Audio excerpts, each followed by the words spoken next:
Okay, welcome back. I got a vice story for you here, and the first part of it is routine vice stuff. The second half of it is kind of gross, so I recommend give a disclaimer here. Have your kids leave the room, please. Sensitive people, male or female, probably should leave. It's a gross one, all right? First part, not that gross. We're working an area that has men dressed as women, transvestites. But they're unlike some people in the movie industry. These are prostitutes. They're guys that dressed up as men, and so we set up an operation, and basically it's just one officer in the car, or in plain clothes, working vice, and you drop your partner off on a corner, and then you drive around. You aim your car at the direction of your partner with the prostitute en route. And what you do is, and this is what we did, is I was the driver at a convertible. We drive up and I see it. I'm saying it because I don't want to disparage any male or female. So it's a man dressed as a woman. And she waves at me, it waves at me, I wave back, it gets in the car, and we're driving. I'm trying to drive the car, keep an eye on this person, see if I can see my partner on foot. It's nighttime and all these moving parts, right? So he's asking me, it's asking me, I'll say he, okay, I'm sorry, apologize. He asked me, you know, are you an officer? No, I'm not. Okay, and there's a little conversation going. Well, I think you're a policeman. So he tried to grab my crotch, which is a violation, and I let him touch it, so I have a violation because I'm not sure where this is going to go. So it's like a quick thing. I say, no, not now. I look around like a concerned, citizen here, and then this person leans over and kisses me right here. Okay. I'm not a germophobic, but I don't know where this guy's been. I don't know where his mouth's been. I have an idea where his mouth's been.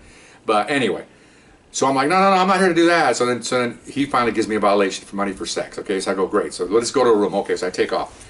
Well, I see my partner there. And it looks like this wasn't this guy's first rodeo because he looks over and sees my partner. I'm slowing down.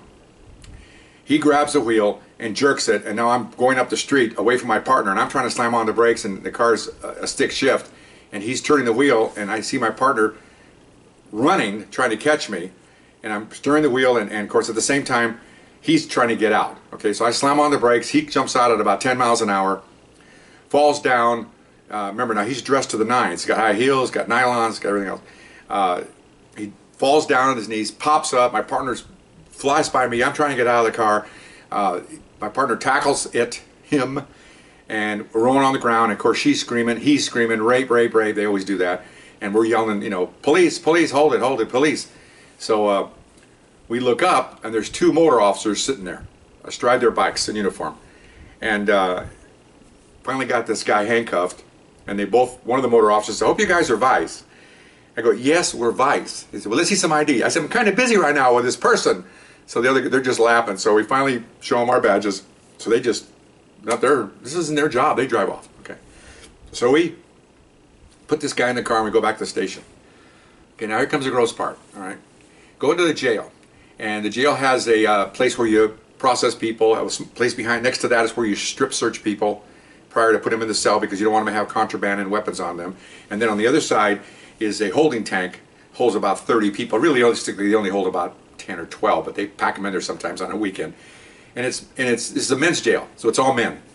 So we bring her in here, and big glass door window, and these guys look over here. They're looking at this woman, and you know, even though the woman's 6'2", okay, and they're going, oh my gosh. So my partner goes, okay, come on, take your clothes off, sweetie, and all that. So and we call them sweetie because they want to be recognized as females.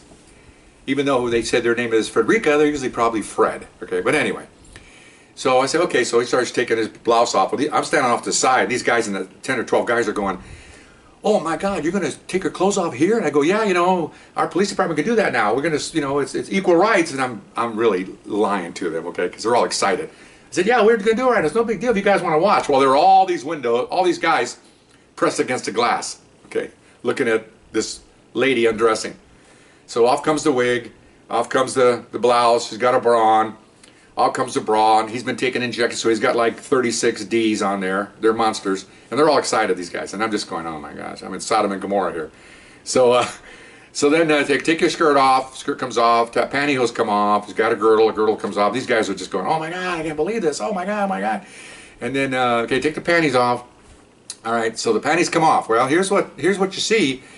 Is you see where the legs come together, trying to keep this clean as possible, you see a hairy item, a hairy thing. Okay, and if you were looking at far away or in a darkened room, you'd say, oh, you know, it's a female.